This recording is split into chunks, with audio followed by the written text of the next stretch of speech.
be kind, and subscribe.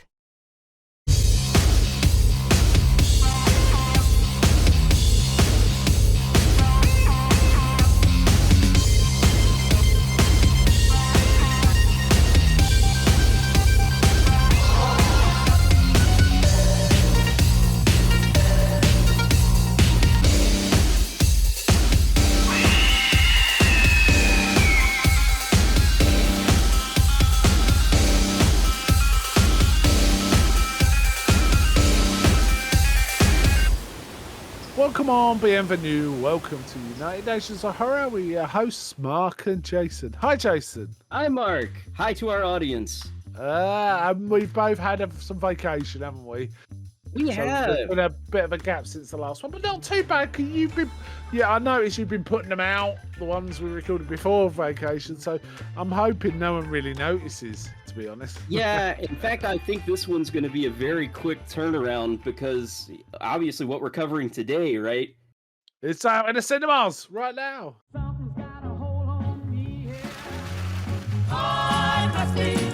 Drinks all around.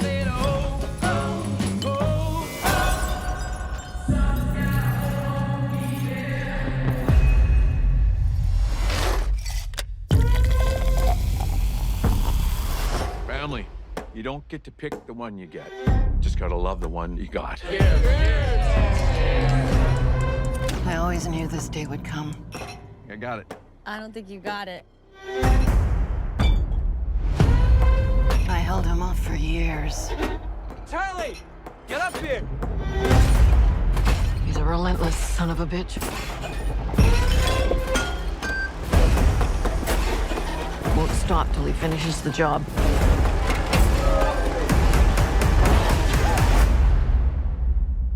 Death is coming for our family. I said, oh, oh, oh, oh, oh, oh.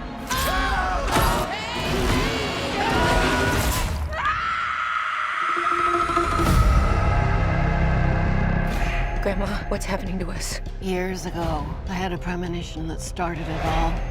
I saw what death was about to do.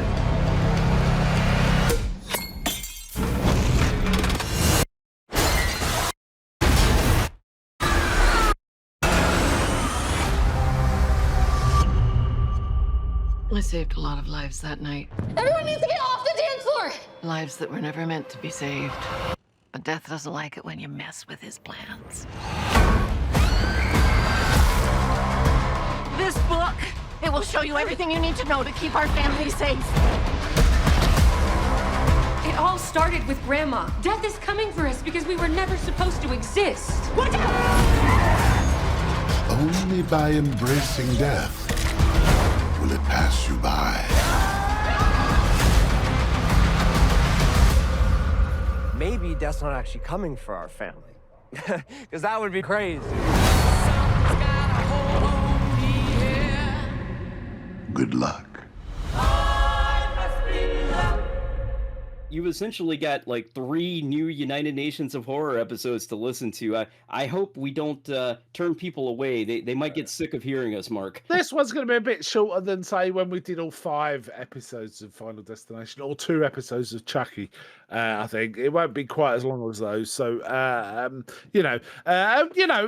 of the reasons we're doing this is because we did a single episode of the 5 first 5 films of Final Destination. So it seemed like a good idea, right? So Yeah, we're doing. I think that's kind of, and it came together like pretty quickly actually, because you mentioned to me like, oh, I'm going to see Final Destination. I was like, oh gosh, I knew that was coming out, but I didn't realize it was this soon. And I was like, I really want to go and see this too. And so we just sort of both were like, hey, we're going to see it on this day. You were in the UK, went and saw it in the theater. I'm in the US, went and saw it in the theater. So it was pretty cool how it worked out, I thought. Yes, yeah, it worked out quite well. Before we get into the film, then I actually did put a little note out earlier today. So usually we request feedback for like a week before, but this was on the day kind of thing. I didn't actually expect anyone to contribute, but we got one contribution, which is quite nice. Awesome. So I will hold on. You know how Facebook changes the order of comments. Okay, right. Yeah. So our comment came from Kevin Matthews. Hi, Kevin. Always, Hey, Kevin. always reliable to give us something. Is Kevin? Yes, a good friend of As the is show. Good friend of the show. a lot of our Facebook group do contribute very nicely. But this was, as I say, today. So it just happens to who looked on it today, right? That's Right. kind of how it Yeah. was. So this is Kevin's, right? For the sake of brevity, I will just say that I loved it, right? Although the Nice. opening sequence had an excess of Rube Goldberg moments. Now, I wasn't quite sure what this term meant, but I looked it up and it's like, oh yeah, it's that. It's basically when a simple task is done in an over complex way. Or a much Ah, too elaborate way. That's what that means, and it's kind of a joke to. I interesting. might when I read that description, I immediately thought of Pee Wee's house when he wants to make breakfast. He's got these elaborate mechanisms for making his breakfast and stuff like that. But I don't know if that's Yeah. quite the same thing. But I get what he means. That took a okay.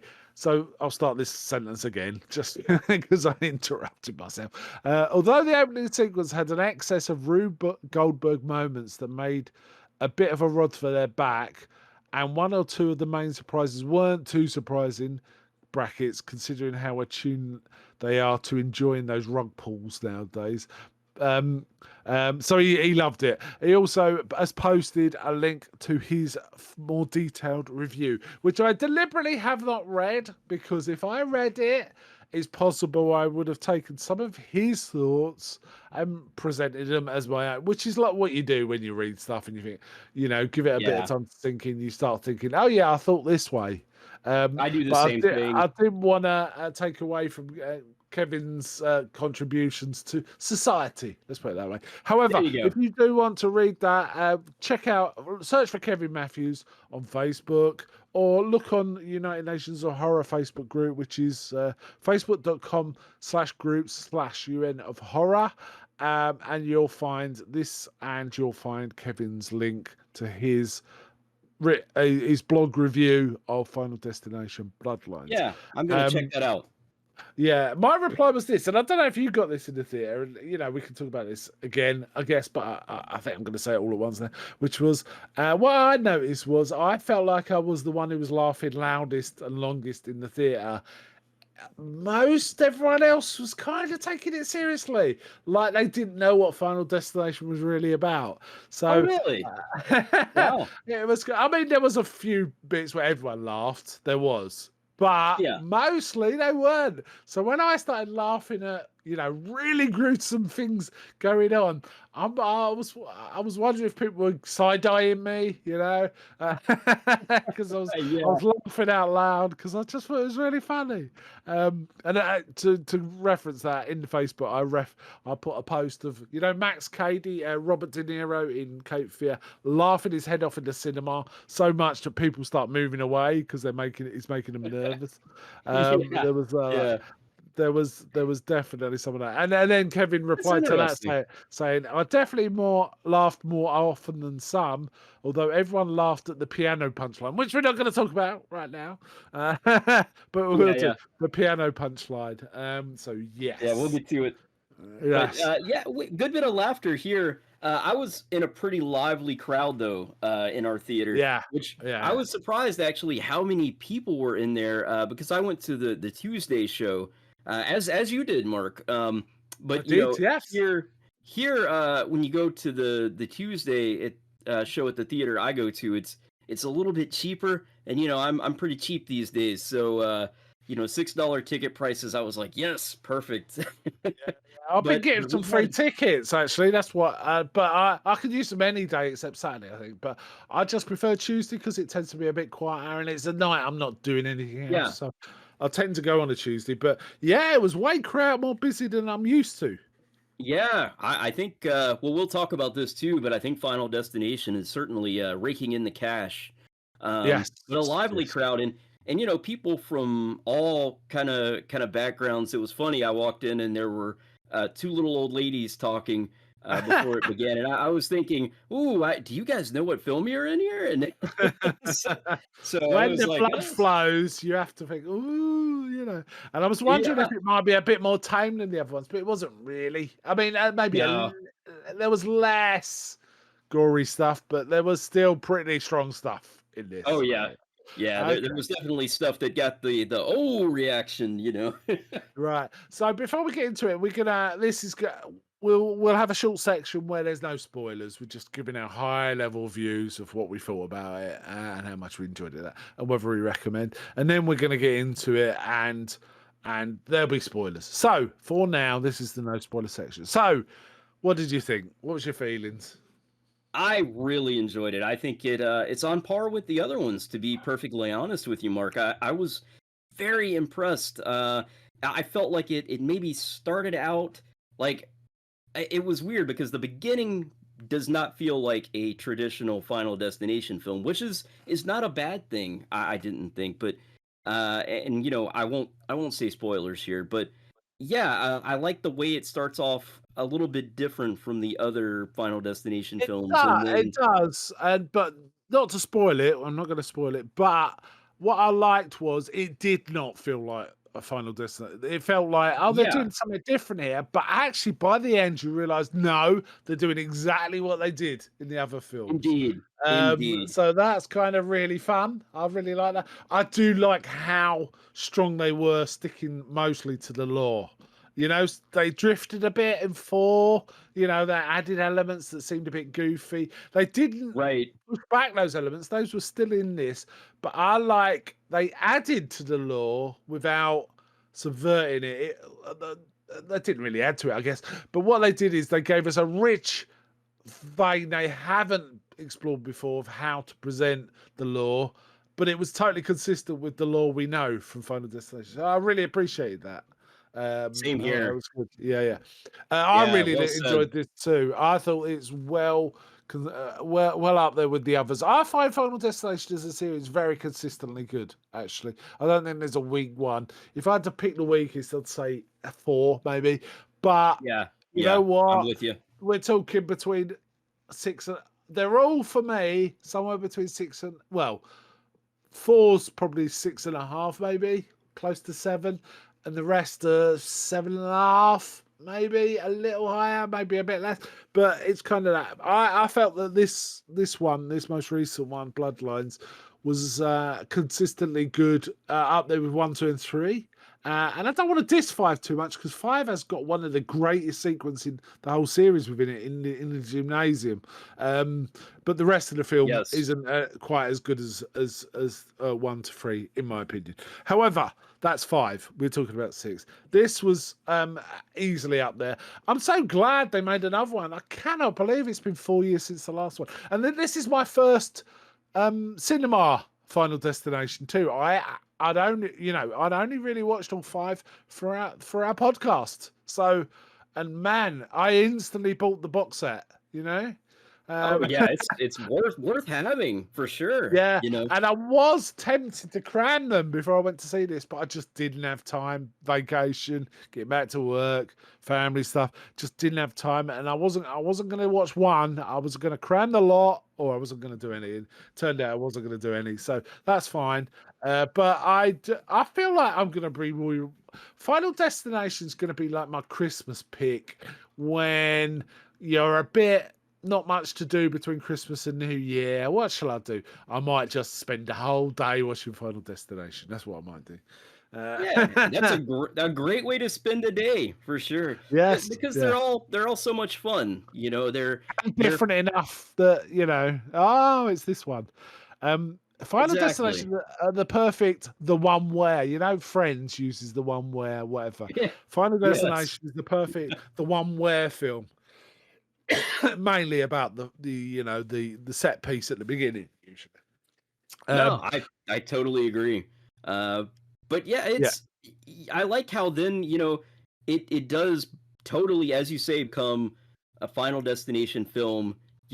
It's exactly what we're used to, but it's different enough. And yes, all the characters, and we'll get into this more too, but the characters are all interesting, not all likable, but all very interesting. Yeah, And I think our I like the fact I didn't know any of the apart from Tony Todd, of course. I didn't know any of the actors, and I felt that added to it because you didn't know who. yes, Because sometimes when it's an own actor, they got a bit of fan armor, right? And it's it so could, true. they're not going to die soon, they'll be in it for a while. But not with this. You just did not know, other than through the lore, who was going to be next, and it surprised you with that too. So that's kind of good, right? I think Yeah, that's it for the non-spoiler section. So if you've not yeah, seen it and don't want it spoiled, turn off or yes. pause, Spoiler warning. go see it, and then come back and listen to the rest. That's the best way. Indeed, indeed. Okay, so let's get in it. Yeah, Okay, opening set piece. Oh very man, different. Very different. I don't like heights. So you can imagine this got me. I was laughing though. I was laughing. I wasn't like, "Ooh." I was just, oh my god. I mean, the thought of going up to a really high place and walking on a glass floor. Oh, Yeah, no way, terrifying. man. I No way. wouldn't do it. I wouldn't do it. I'd be like, no, you guys can have it. And they're like saying, "Oh, it was rushed. They did it early," and and she said, Yeah, "Oh, 5 months early. yeah." I think that would make me also be like, no, you guys need to check that bolt again. And indeed Yeah. they do. Let's give it a bit of context. So this was basically it starts with something from the past. It's 1968. It says on Wikipedia. It wasn't entirely clear. It was like we knew. I guess you knew it was 60s or even 50s. It really wasn't clear. But they Yeah, go. it's A young girl, Iris, and her fiance Paul are going to. He's wangled tickets to the opening ceremony of this new high-rise restaurant tower. Um, and his friend has got him a dinner for the a booking in the restaurant for the pair of them. But it turns out the friend has been fired, so they haven't really got a booking for the restaurant. But all they can do is hang out at the bar, right? That's kind of yeah. what happens. Iris um is kind of the main focus of this, but Paul's there too, and kind of we get, I'd say, was it about 15-20 minute sequence? It's quite a long Yeah, sequence, it was isn't it? pretty long actually. And to be honest, when the film first starts, I was like, okay, are they like going to prom or something like that? Because they're very young, and even though it is, I guess the cars probably should have been a tip off to me that it's the 1960s, right? But it took me, Dress was the tip off for me, I have to say. The yeah, dress. yeah, that's true. It took me maybe like 5 minutes, and I was like, oh, we're definitely not in modern day. Yeah, I think like cool cars, cool cars. Yeah. oh, very cool. Yeah, the 1960s definitely has a different look to it for sure.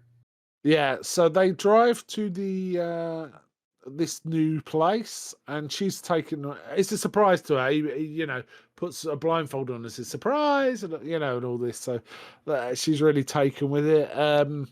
And they get in the lift, but like that, she doesn't want to get in such a full lift, and the lift, the elevator guys say, "No, we got room for more," and all that. And so they're going up, but then we get the final destination stuff. Like we see creaky wheels and ropes straining and bolts straining as the lifts go out. Typical Final Destination. It is amazing Oh, yeah. how Final Destination makes you very safety aware, isn't it? Have you noticed? It is. Whenever you watch it, it's always, those people haven't seen Final Destination. If someone's driving recklessly or driving too close to a truck with carrying logs or metal pipes or something. Yeah, it's like anything could go wrong here. I know, I've seen it in Final Destination. Yes. And they get up to the top, and it's there's a glass floor on the dance floor. That's the part that freaked me out the most. That glass floor, Mark. I was like, oh. Oh yes. And when they get to the maitre d', he doesn't have a booking for them, and he, Paul kind of says, "Oh, my friend Chuck or whatever it is arranged it," and he goes, "Oh no, we've let Chuck go yesterday," or something like that. So Of course. basically, they can't have dinner there, but Iris doesn't want to make a big thing of it. She said, "Okay, let's have a drink and we can go to the dance floor and stuff like that." They've still got tickets to get in there for the premiere, so that's all right. But there is also chat about, it was built early, and Iris is like, "Is that a good thing?" And all that. And meanwhile we're seeing sometimes the outside shots, and there's it's creaking with the wind and stuff like that, right? It's all that business going on. And essentially, we then see little things start to happen. Like you get a shot of a chandelier, and one of the diamonds comes loose, starts waving, right? And there's an obnoxious kid who's kind of looks like he's about to throw a penny off the side of the building, and a guy stops him and says, "Don't do that, kid. You could kill someone." And he goes, "Oh, yes, sir, yes," but then proceeds to ignore him, right? And all this, Exactly. I have to say, a penny makes a very big contribution to this film. It does, doesn't it? It just keeps reoccurring and reoccurring. It just made me laugh. Yeah, they like their penny stuff here. Yeah, and then we basically events happen. They go out onto the rooftop to look out, and at that point, she's about to tell him something, but then she's pregnant, right?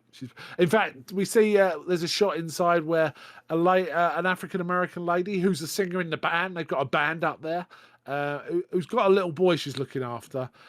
She says, "Are you okay, honey? How far gone are you?" And she says, "No, I'm not pregnant." And then she says, "Yeah, I'm pregnant. I've got to tell him," and all this. He goes, "Well, I'm sure it'll be a happy thing, and things like that." Nice lady. And the little boy's just playing it. Her little boy is just playing with a train or something, isn't he? Just So she's singing a song, and everyone's dancing. It's good, great band. Everyone's dancing. Oh yeah, catchy old tunes, that everyone will recognize. And of course, with everyone dancing, I think we as an audience are just like cringing because of the floor. We know it. Like stomping, aren't they? Yeah, exactly. Yeah, a little bit louder now. Yeah, they're singing, shout, and they're stomping, which causes the crystal to fall off the chandelier and create a crack in the glass, which no one notices. And then we slowly see this crack getting bigger and bigger as it goes on. Yeah. Anyway, Paul and Iris go out onto the roof, and he proposes, and she says, "Well, it'll have to be for both of us." And to give him the news. But he's made up. He's really happy, isn't he? He's really happy. So that turns out she thinks he's going to be really angry or something, but he's happy. And, he says it's perfect. It's perfect. But then things start going wrong, don't they? That moment does not last long. Oh, man, it's gruesome. It's gruesome. It is. The floor gives away. Iris kind of runs out and sort of sees this, and I can't remember how the premonition works now in this one, but basically she's kind of aware, isn't she? And sorry, she relates the premonition later in the film, doesn't it? Yeah, that's one thing that's interesting about this one. So we just see all this Mortal Kombat chaos going on. People falling off the building. Yeah, getting splattered. And it all starts with the kid throwing the penny over the side, and it gets sucked into the air vents, and then it blocks a vent or something. I wasn't quite sure, but it causes some sort of build up of gas, doesn't it? Or something like that. I don't know if it's exhaust or what it is. It appears to be flammable by the end of it, to be honest. But that's what starts catching on fire. Yeah, that's what starts some of it, and the rest is the crack in the floor and the people dancing to shout. And eventually the entire floor just falls in, and everyone just plunges to their death who's on the dance floor. And then the whole building, and then everyone kind of panics and stampedes out who wasn't on the dance floor, which means they get way too many people in the lift. And the bellhop kind of saying, "Look, we got too many. Someone's going to have to get." No one's getting out. We even see the snotty MC insisting And then obviously the lift collapse, and then the building just starts to disintegrate around them. But basically, Iris is trying to help people. Paul's gone, isn't it? She tries Oh to yeah, sort of. very Oh, but quickly. that was so grim when he fell. He managed to grab onto something, but it was a sheet of glass, so it was cutting his fingers as he was trying to hold on. That was so Oh, I grim. forgot about that part. Yeah, that was brutal. Oh, But he yeah. falls, They and don't then hold back on the gore. so she's trying to help rescue people. But in the end, it's just her and the little boy are the only. She she is the little boy going help. So she tries to go help him, but in the end, it gets them too. And then the film Yeah, starts, right? So yeah. Oh, it's a and good we got to 15, mention 20 minutes. Yeah, go we on. got to mention even the kid that initially threw the penny. Like we think he's survived. He's like running Oh yeah, away. We think this little shit has made it. No, yeah, no, yeah. He he gets his. doesn't make it either. Because he's the only one who goes down the stairs, right? So he thinks Yeah, he's got yeah, out of it, but yeah, no, that doesn't happen. And there's some goofy bits. For example, all these people, the entire building, all the top is tilting. So all these people are like against the glass on the sides, looking down, and then there's a grand piano, right? And then the penny suddenly flies out of where it was stuck and lands on the top of the grand piano and just spins slowly. And as it yeah. falls, it's just enough to make the grand piano slide off its thing and just crash into all these people through the windows and take them all out. It is so Absolutely grim. brutal. Yeah. And Really well done, though, as Final Destination always tends to do. I don't know how they come up with this stuff, but yeah. it always blows my mind the stuff they come up with in these So films. let's recap. We got the one with the airplane. That's number one. The one with the Yes. logs on the the basically road accident. We got Yeah. the Ooh. NASCAR one, and I can't remember the other two. Oh no, the bridge. There was the bridge one, and what was the other? I can't remember. Bridge one was Um. the fourth one, right? And the fifth one, can't remember. Was it? Oh, Funfair. Funfair, wasn't it? Oh Funfair. yes. Yep. You're Yeah. right. You're right. So Yep. now we've got a tall building collapsing, right? Yeah. Oh, what an opening! What an opening, Yes. Mark. Yes, indeed. So, yeah, it comes back with a blast. Considering it's 14-year-old 14 years since the last one, comes back with a blast. And I hope they make Yeah. more. I've got to be honest. Yeah. I do But too. then, And it sounds like they will probably. You yeah, know. and then we find there's a girl at college who's having a dream about this. So the whole thing was her dream, and it appears she's been having this dream over and over and again for a long time, and it's affecting her grades, sleep. Her roommate saying, "I'm going to kill you if you have any more." She's driven mad by Yeah. being constantly woken up because she wakes up screaming every night, basically. And Oh she yeah, says, and even in class, waking up screaming, "Yeah, really horrific. I think if you've ever had a nightmare that's made you kind of wake up screaming, like you kind of you feel for her, because I've had yeah, that dream like where someone is like shooting at me, and that's like the worst dream ever. You wake up like just screaming, and you really feel like you're there, and you can tell that's kind of what she feels like. Maybe she's kind of in like feeling what Iris is feeling there, and she yeah." sees this every night again and again. Yeah, so what she says is she starts talking about it to her roommate. She said, I don't know an Iris in Nepal because, in fact, my grandma is called Iris. Maybe it's something to do with that." And her friend's going, "Yeah, go home, please." It's not like, Yeah. Yeah, not a figure very this out. sympathetic friend. No. So she does, and then when she raises it with it's her maternal grandmother, right? So it's her mother's mother. She raises it with her father when she gets home, and he says, "Don't talk about your grandma to your Uncle Charlie. It's not a good idea," and all this. Oh, Right. first she starts, "I want to find this photo book with grandma in." Dad's like, "Why?" And then she starts talking about it. She says, "No, don't talk to your uncle about his mother. It's very upsetting for him, and all this, that, and the other." Right. And then we find out she's also got a younger brother who he's got a chip on his shoulder about something about his sister, and it turns out he feels like she's kind of abandoned him. She's gone to uni, but she won't talk about stuff. Whereas they used to get. That's how it precipitates in the film, but only Right. to the smallest degree, enough to make you feel sympathy for the characters, but without intruding on the main story. So they balanced it really well. That family stuff, I thought. The only Yeah. one of the things I felt weak was the father was really underwritten, really Yeah, underwritten. he really was. He doesn't have much of an Yeah, impact on anything really. no, The and uncle is actually much more yeah, much more front and center, I felt like, than the yeah. father.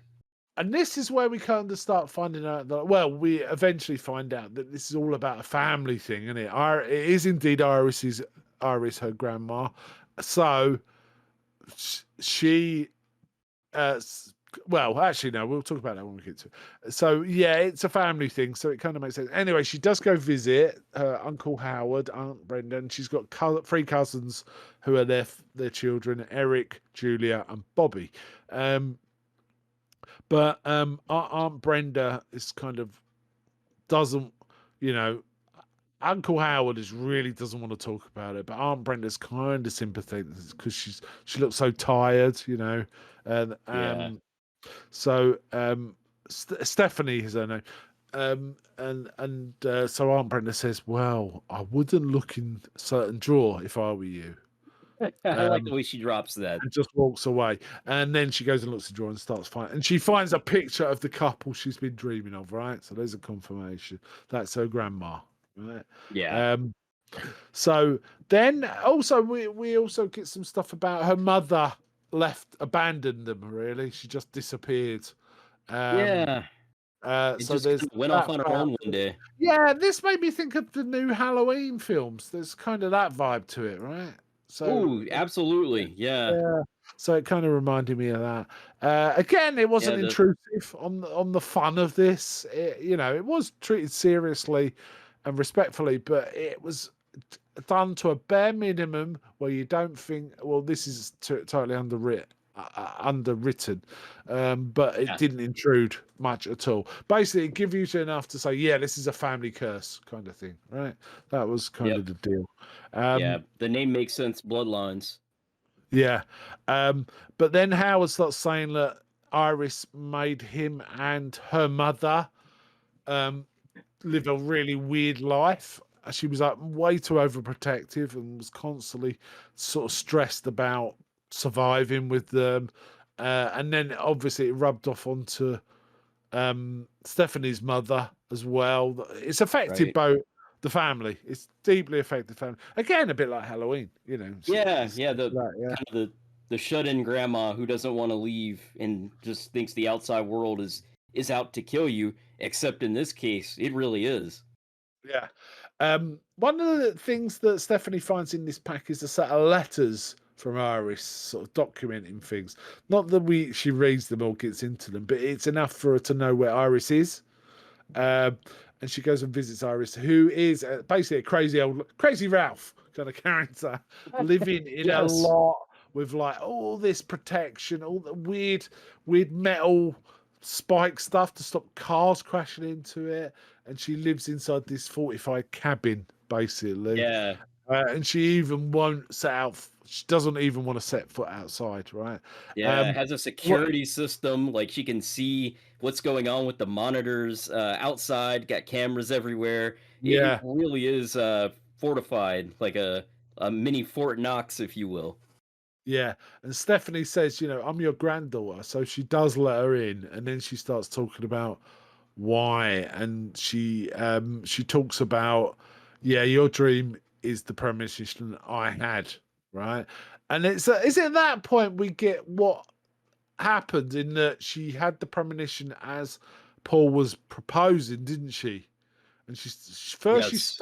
snatched a penny off the kid, I believe, or did he still throw it? I can't remember now. No, I think you're right, she goes and snatches the penny and is like, "Give me that," because, Yeah, but he's got she another one or sees something, right? Oh, I can't remember now, but he still does it, doesn't he? Or does it? Well, I anyway, think I'm trying to I remember can't now. remember.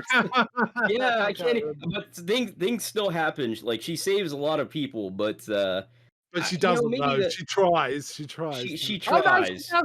What am I saying? She does say, yeah, she takes Well, the she coin off her and starts warning people. She warns about the crack on the floor, and they manage to kind of get out of there, Oh yeah, right? because she gets the microphone from the band and tells people, "Hey, stop dancing." And so yeah, she does save a lot of people. You know, obviously Of course she things still does. Yeah, happen, yeah, yeah. but you know, not at least she's able to save most of the people. Not everybody dies. Yeah, Um, and you know, this is the nice touch because following the law that we used to, but it usually only involves a few people who are all right, friends, doesn't it? That's the usual thing. Well, in this, she saved a load of people she doesn't know, right? right, Which right. means death has to work for all of them before they get to the last death, which is her and the Indeed. little boy, right? So so she has this massive history of sort of obituaries of all the people that were saved that day, and Yes. also their families, right? And all of that, it just spirals out and out and out and out. So, but that's why it's taken 40. Well, no, probably more like 60 years or 50 years to get to this point.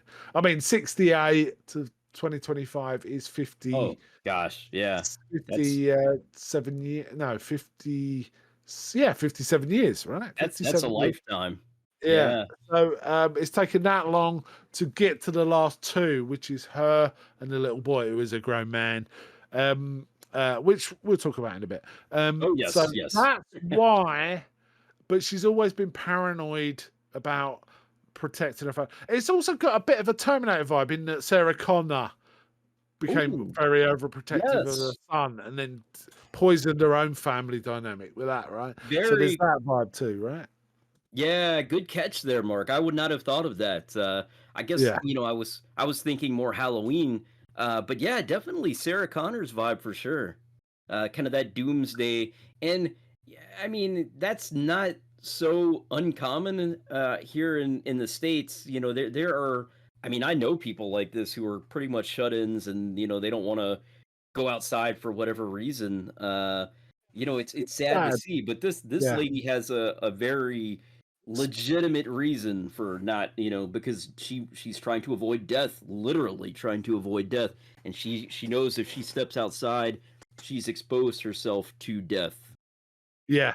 And she's also spent the years working out omens and portents and ways of spotting death approaching.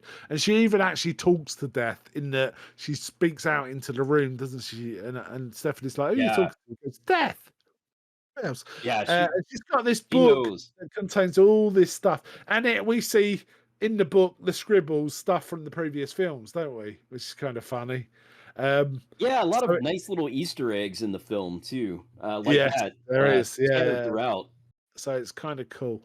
So Yeah, that what we've just gone through is entirely consistent with the law we've seen in the earlier films, isn't it? So people indeed. die in order and stuff like that.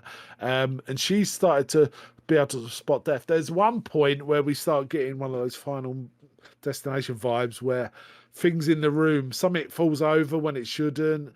And then a magnifying glass sun hits a certain glass left on the table, and it starts burning through a rope, and like you think, oh, something bad's going to happen, but then Oh yeah.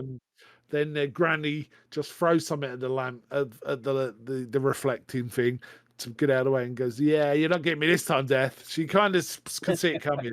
Um, Yeah. Yeah, she's but we also definitely, said, well aware. yeah, she said Death's going to win anyway. I've got a terminal illness. I haven't got long to live now anyway. There's Right, nothing I can do about that. She says that, right. and Stephanie's not convinced by this. She thinks he's all crazy. And Granny's like, okay, this is worth it to convince you, right? Well, Stephanie's there, Yeah, and it's she's terrible. just steps out of the cabin, like, and stands in front of Stephanie, like, and Stephanie's okay, And and then just something happens, and yeah, implores her to take the book that she's been that's her life's work essentially, like, you know, this is how you can not cheat death, but, like, how you can keep death at bay. Uh, but we all yeah, know as an audience, like, "Oh, yeah, this is not gonna turn out well for her." Yes, indeed. So, yeah, so this something. I mean, basically, some bit something. Is it a windcock or falls off the roof and causes a gas pipe to have its head cut off, so it's compressed there, and it fires basically a metal rod through Granny's head, right? Yeah, her head literally just splats like, And and it blood looks all over Stephanie. just I yeah, laughed my blood head off. everywhere. Now, this is one of those points where I was laughing my head off, and then I noticed no one else seemed to be laughing. And Oh, it Uh, happens with these films because I mean, yeah, in my theater, some people were laughing and some people were like, "Oh," and I think I laughed too. To be honest yeah, with you, I was yeah. like, because we know it's coming, and like there's nothing you can do, and it's just one of those almost like ironic moments. I guess ironic would be the correct term. I'm not Yeah, sure, but I don't know. man, Yeah, it's brutal. yeah, um, morbidly funny for sure. yeah, Uh, morbidly funny. And they're at the funeral, and Eric, who's like a gothy type, kind yeah, of he's saying, got all the "Oh, piercings. did her head explode in your face or what?" And then they think, "Look, this isn't the time." And Eric's like, "Oh yeah, yeah, okay." But then her mum turns up for the funeral, Darlene. Um, her brother, Stephanie's brother, wants to talk to his mum, but Stephanie's really not interested, because she feels like she was abandoned. Right. But she goes through the books and she notices there's a reference about JB, and she's trying to work out who that is. Um, and Yeah, we as an audience, I think we already know, right? yeah, because we do, Yeah. but Granny does also mention, JB figured out one way you could cheat death, but she doesn't tell Stephanie. In all that, there's a lot going on. Basically, we then get one of those after the funeral. We get one of those Final Destination moments where they're having a garden barbecue. Stephanie has tried to persuade them what's going on, but they're like, she's infected you with her craziness and all this kind of stuff. Right. But then what happens is, they're having a barbecue, and we see that a glass gets broken, and some of this sharp pointy glass falls in the ice, which is then dished out into drinks. Right, so you're just thinking, oh my god. So there's a lot of tension as Yeah. people are sipping their drinks, and at one point, the daughter of Howard, who is Julia, starts like choking. So you think, oh, here it goes.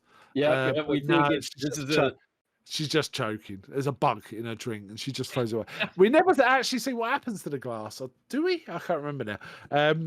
But that's a misdirect, isn't it? So what oh, they happened? do a lot of that here. Yeah. There's also people on a trampoline, and there's a massive pointy rake right under the trampoline, and you can start seeing the edges fraying on the trampoline as they're doing it. But then Darlene says, "No, hold on," picks up the rake and puts it with the garden tools, but they're propped up a bit precariously.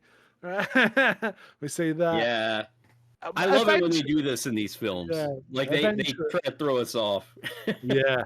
Eventually, a series of events happen where things fall against other things. This is this Rube Goldberg stuff that Kevin was doing. And one of the Indeed, yeah. rakes fall against, I think, the power for a mower, and the mower suddenly sort of takes off. Meanwhile, Howard accidentally trips over on a rake and falls flat on his back just as the mower kind of just lifts off the ground and goes into his head. So, Yeah, that's it for another Uncle loud Howard. laugh from me in the cinema. It took silence. Yeah. Yeah, I didn't No, care. I mean Really. It just made me it laugh. was I feel like it was warranted because they do such a good job of building it up. Yeah. Well, And again, Stephanie, Stephanie has gone through like, oh no, it's family, because we shouldn't never have even existed. It's going to be right. mom, then it's going to be cousin Howard, then mom, then you guys, because cousin Howard's the older one, so it'll be you guys in order of age, and then it'll be me, and then it'll be my brother. And they're going, yeah, you've been listening to grandma too much. But of course, Oh, Howard dies, which Yeah. is the first on the list, right? So his whole family have got to die next. And they're like, Right. but Eric is not having any of this. He thinks it's nonsense. He really yeah. thinks it's psycho nonsense. Yeah, he makes so fun of it. yeah, but Eric is a tattooist and he's doing some late work in his parlor, and then we get a set of events that look like he's gonna die there. Oh, and this was grim. Basically, a chain accidentally by Final Destination in a fan, a slow moving fan above Eric, and it gets caught in his nose ring. Brutal. I've always been saying those piercings, man, just not a good idea. Not a good idea. Whoever wrote this has always had this fear or phobia or hatred, I guess, of bodily piercings. Because, piercings are fine, but sometimes when you look at them on people, you think, oh, that could catch on something, right? Yeah, yeah. I've often thought that, like, man, this film really plays into that, especially when we get it Eric really hanging does. by his nose from the ceiling, and as he's hanging and trying to balance on things to try and stop it ripping through his nose, there's some cleaning stuff falls down, and then a flame. Basically, the shop's on fire as well, right? Yeah, Up I was like, there's no way. Like, okay, what's gonna get him? Is he gonna die by accidental hanging? Is the fire gonna get him? Yeah. Yes, I mean, it cuts away. brutal. We never know. But Stephanie and her brother Charlie start getting freaked out because I haven't heard from him. What happened? And then someone's like, there was a fire at his shop last night. And they go, oh no! And then immediately Eric just rocks up with a slight burn on one arm, I think. And he I says, was like, yeah. I was like, Yeah. how? Because they even show the explosion in the tattoo shop. I'm like, what? How in the world did he survive? But you know what? I mean, it's believable. It's done. Like, the explosion isn't like the whole shop blowing up. We just see like the fire and like the window breaks from the flame. So like a small explosion. But I did think, like, there's no way. For a second there, and then I was like, well, you know what? Yeah, okay. Eric says basically, they told me it's because I was wearing leather clothes. It basically shielded me, and so everyone thinks Eric's the next one to do, but Eric is really not bothered at all. Oh yeah, It's like, yeah, he doesn't no. care. And then there's walking down the street, and Stephanie starts explaining because, well, look, there's a thing there, and a thing there that could do this and hit you and give you a football in the face, push you into the road, and all of that. And Eric's like, that ain't gonna happen. And just then, Julia comes out, his sister, who's next oldest. So she says, look, Stephanie, we're sick of your bullshit.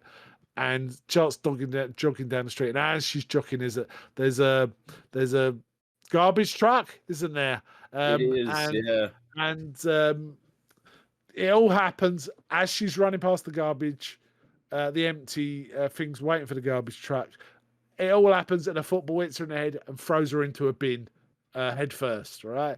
And then the bin automatically gets picked up by the truck and emptied into the top of the trash compactor. Then Eric, everyone's trying to chase, it happens exactly as Stephanie described. They all start chasing the van, and we see Eric climbing up to try and rescue his sister.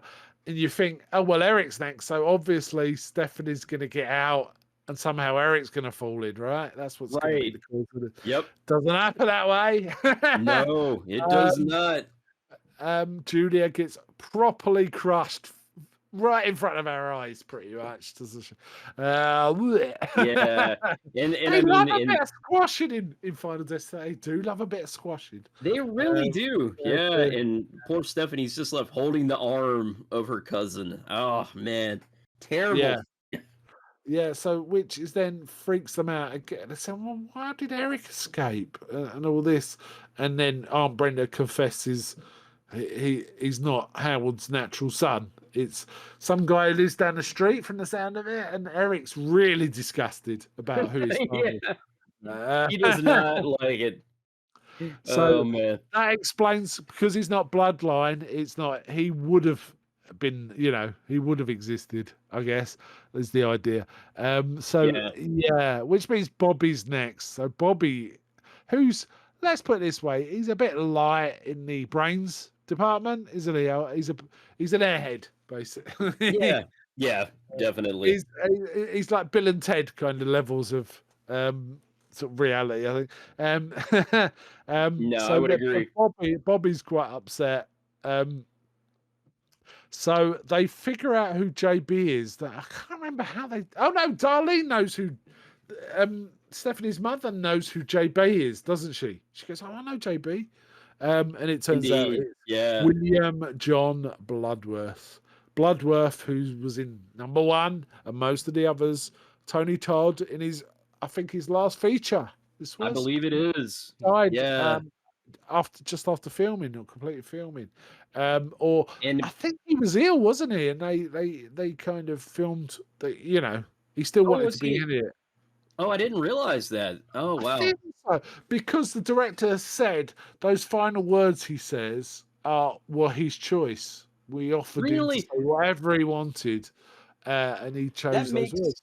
Yeah. okay, that makes a lot more sense now because I was thinking, my God, like for someone to say that and then to shortly thereafter pass away, like just it just I find it quite moving when actors get that opportunity. I found it, for example, quite yeah, moving when the woman who plays the log lady was given that opportunity in Twin Peaks: The Return.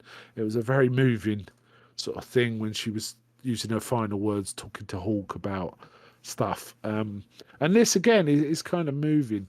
But this very. is where Yeah. Bloodworth tells them all about it, and he says, "I was the young boy." He's the young boy, Iris. When Iris has a initial, set of events, the premonition, she's her and the little boy are the last ones to survive.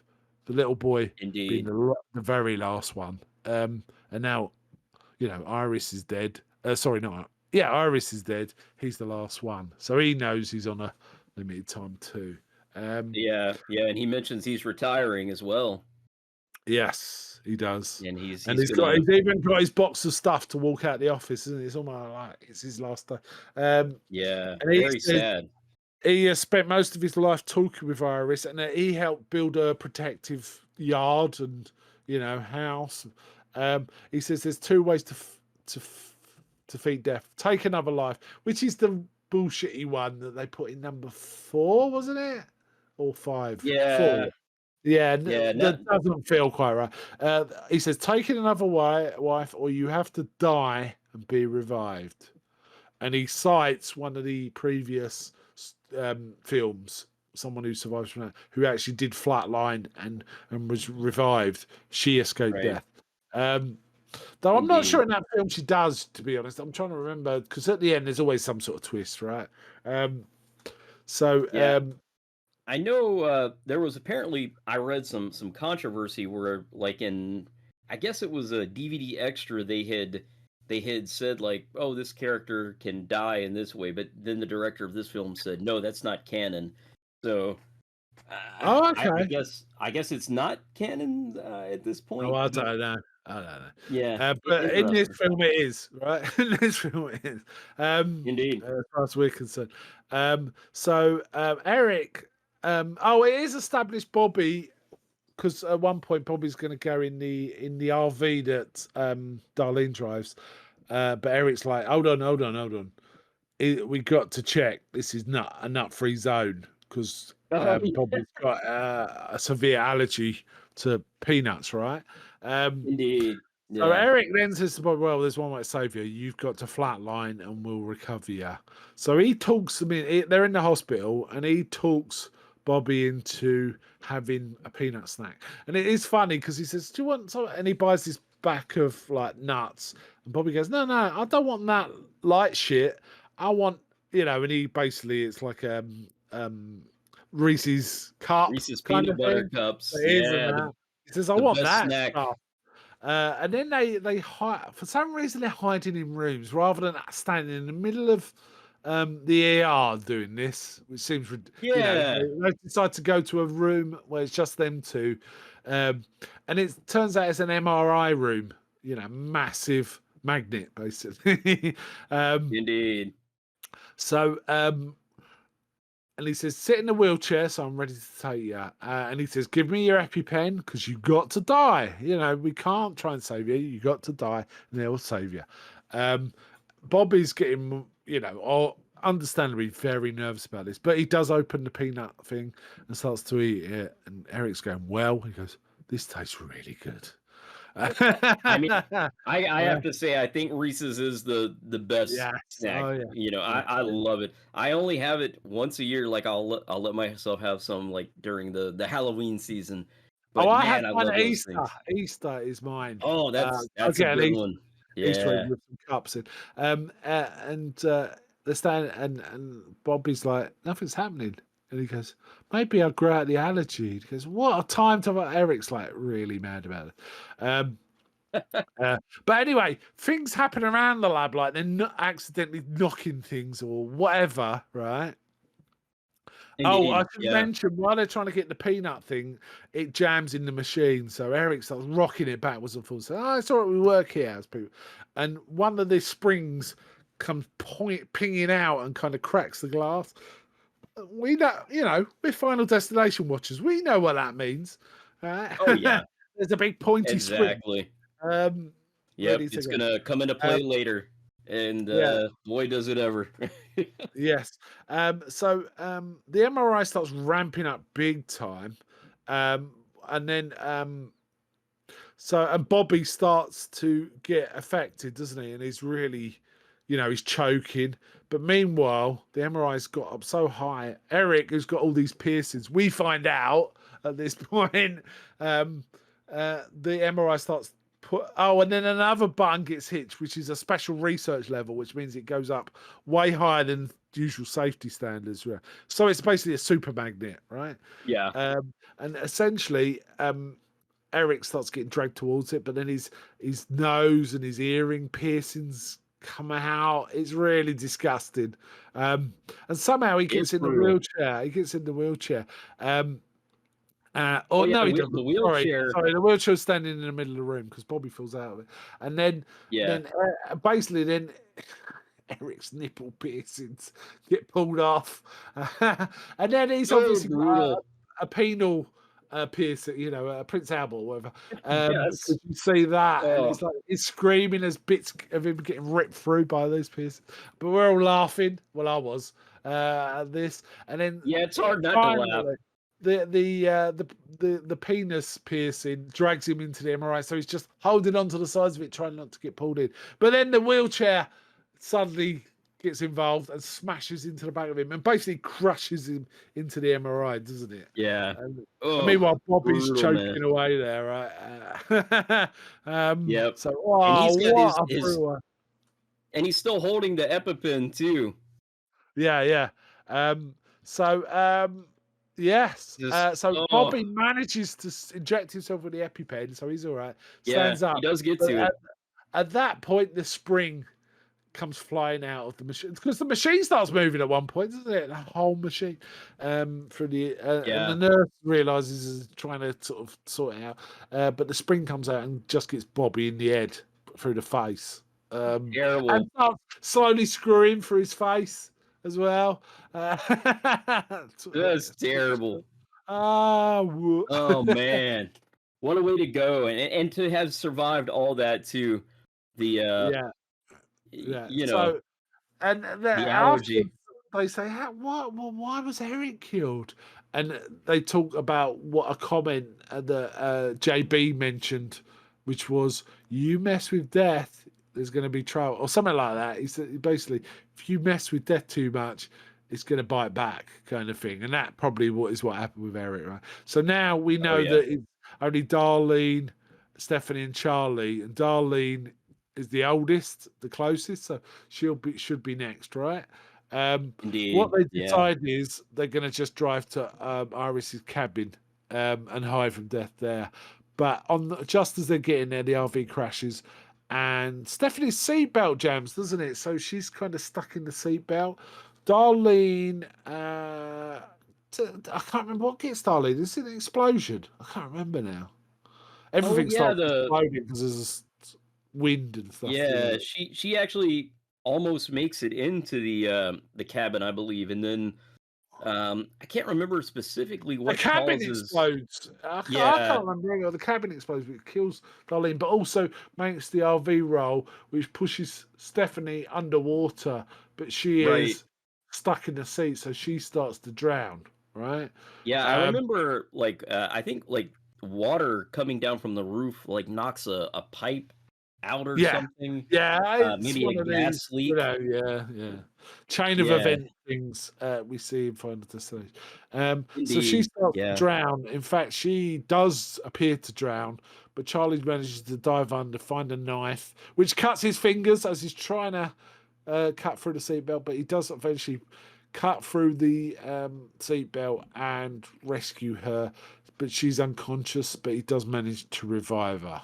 Um, and And he slow says, CPR. So it looks like yeah, they've broken the chain, which means both Stephanie and therefore if Stephanie doesn't die, Charlie won't die. So it'll right. be fine. So a Yeah, little because later, he says sorry, like, go on. oh, I brought. He says I brought you back I brought you from death, back, and essentially. they both Yeah, laugh. They think they've escaped it. Um, yeah.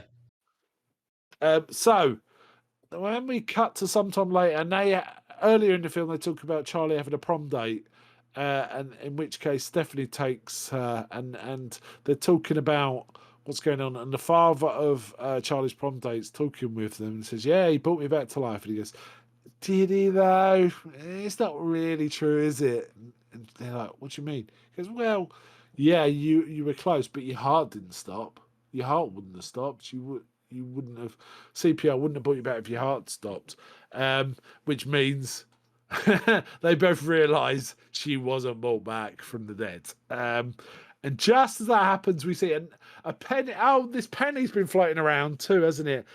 This old lady in the hospital picks up the penny, and we see her at a yard sale just down the street from this day.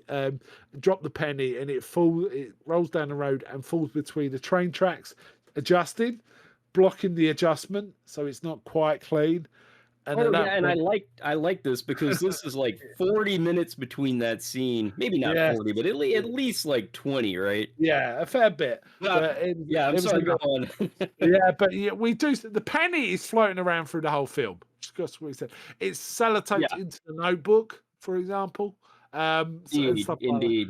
Um, so a train derails, and then a train starts smashing through the neighborhood, and they run away. But it looks like they're just ahead of it, but suddenly logs fly out from, I don't know, a truck or something over it and smashes Stephanie first, and then Charlie, flattening them completely, and then we get a crash ending. Film just ends. That's brutal, man. I was like, oh my god, Oh, yes. What a I film. love it. Really enjoyed this I one. love it. It was great to see Tony Todd again as well. It Who's in most was, of them, yeah, sometimes only his voice, but he's in most of them. Bloodworth yeah, is quite the character. I really like Bloodworth. And really liked his yeah. final words about, enjoy it. You don't know how long it's going to last, is basically the vibe of it.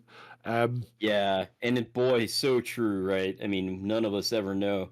I yeah. feel like those were from the heart, you can truly feel, you can feel those words.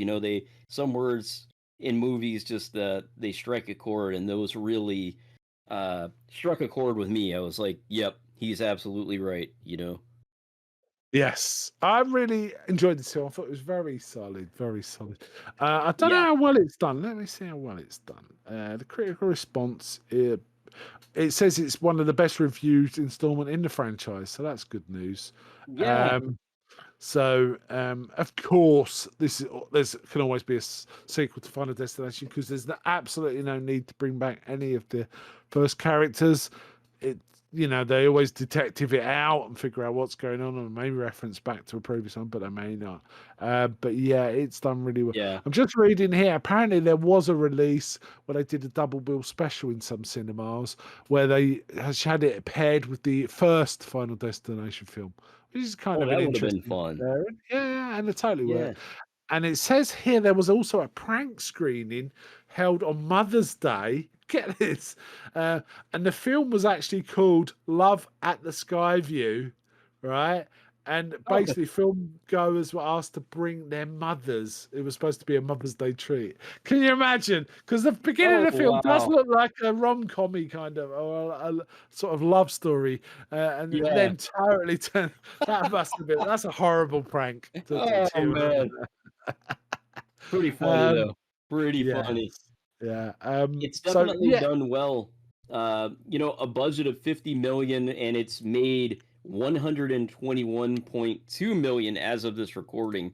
Um, and I'm sure it's going to make a lot more than that before it's out yeah, of the theaters. So it's definitely done well. And I think that yeah, there will be another Final Destination. I'm gonna say it now. Um, so we've talked about it many times on here, Mark. It's a great time to be a horror movie fan. yeah, There's yeah. still so many great things coming out. Uh, Indeed, so indeed. I've really enjoyed some of the horror scenes this year. I think my favorite of the year, obviously there's more to come, but so far my favorite of the year has been Sinners. I've really enjoyed Sinners. I've But got to this go see this that. one was really fun. Yeah, in fact, I bought myself basically a resonating guitar because I've always kind of wanted one, and I'd forgotten about how much I wanted one. But it's central in Sinners, and I've actually bought myself a resonating guitar recently based on seeing that Nice. film. I like the sound of that blue slide, you see. So, I I really maybe Tuesday, maybe this coming Tuesday I'll go well, let see me know. that one. Let me know what you think. Maybe we could talk Yeah, about it. yeah, Um, because I at don't the want beginning. to. I mean, I still love the cinematic experience, and honestly, I wish I had seen more of the Final Destination films in theaters. But it's always been a home video affair for me with Final Yeah, Destination. So it was very nice to see one in the theaters. And also I have to say I regret not seeing Nosferatu in from 2024 in theaters. I intended to, fully intended to, but man, life, sometimes it gets busy. yeah, indeed. It was. It's. I mean, yeah. One of the things that's great about it is it's not a weak entry by any stretch, is it? This one, it's No. very solid entry. So it's really because often when you think, oh, I haven't seen any of these, I want to go and see one at the cinema. Sometimes the later entries are a little weaker, but I find that's Right. less and less so. I think a lot of film series just get stronger or peak late, late in the runs of a series, and it's not just Yeah. the good ones are the first ones, and it just gets worse and worse. That's not true at all.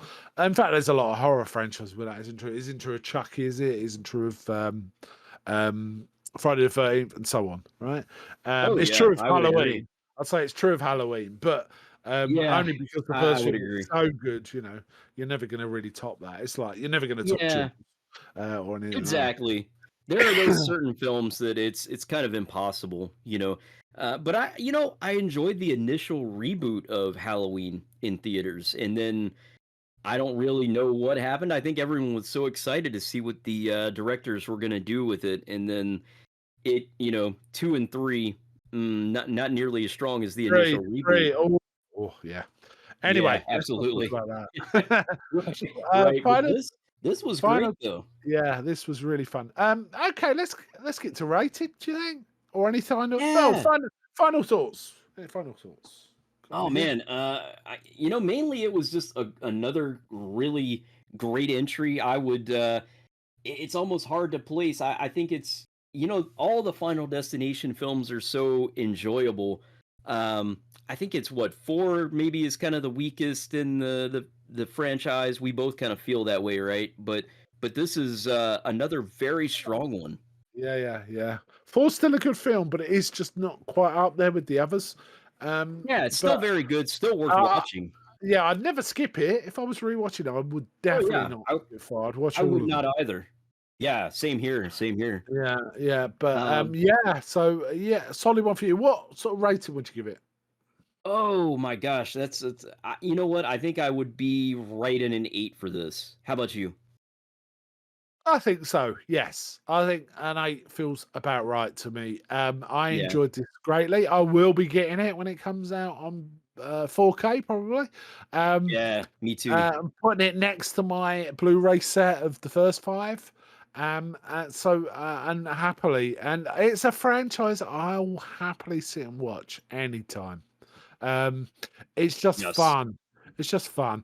It's gory as hell. It's not entire. I wouldn't say it's for everyone in the family, but for Right, anyone who right. likes a bit of horror and likes a laugh, and likes that creeping dread. If you like, the Damien movies, say, or something where there's a suspenseful build up.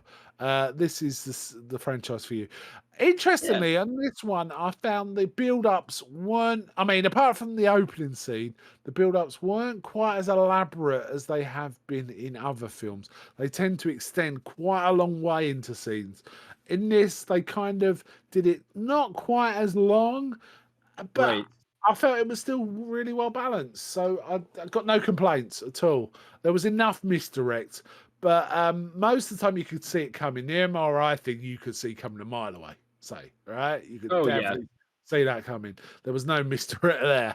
Oh, I did think the one guy, speaking of misdirects, I thought, the guy with all the piercings, like I did think he was going to get just run over by a bus at one point. Oh, yes. They tease that. They tease Yeah, it, do that, but yeah. we don't get it.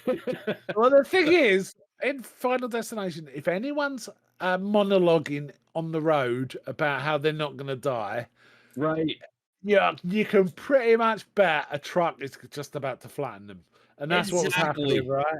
And a truck just misses him, right? Basically. Oh, it's so good. So good. Yeah, really fun. That was a fun little extra. Yeah, so I'd give it the same score as you, I think. But yeah, I'm glad we got to talk about this. Hopefully, it'll Yeah, me too. inspire some people to go see it themselves. Or if not, go if you want a bit more. If you've had enough, haven't had enough, and want a bit more. Go look at Kevin's review, Kevin Matthews' review. Absolutely. It's on the Facebook, our Facebook group, and a post about this, so you can find it there. Or just find Kevin Matthews on Facebook, and you'll find it in his feed, I'm sure. Right? Indeed. Do you want to lead us out? Yeah, let's do it. Well, Mark, thanks so much as always. This is it's always a blast, man. I love talking with you about some horror movies, and thanks to everyone for listening. We really appreciate it, and thanks to all those who have given us likes as well. The YouTube and the podcast are both doing very well in the numbers, so we really appreciate it, guys. Appreciate the love, and hopefully we can keep doing this for a long time. You can find us anywhere you listen to your podcast, including the video version on YouTube. We would like to invite you to join us in our Facebook group or in our comments section on the YouTube. Our Facebook group is located at facebook.com/groups/UNF4, and our YouTube channel is located at youtube.com/@UNF4. So again, Mark, thank you so much. Bye from me. And bye from me. And we'll see you next time, right here on the United Nations of Horror. The United Nations of Horror is a podcast about all things horror. From thrillers of yesteryear to today's modern horror, we are here to present fun and intelligent conversation about the genre films we love. Join us and please help spread the word about the United Nations of Horror podcast and videocast to horror fans across the globe. Find the podcast on all fine podcasting services. Join us on Facebook by simply going to facebook.com and entering in United Nations of Horror. You can also find us on YouTube by going to youtube.com and searching for United Nations of Horror podcast.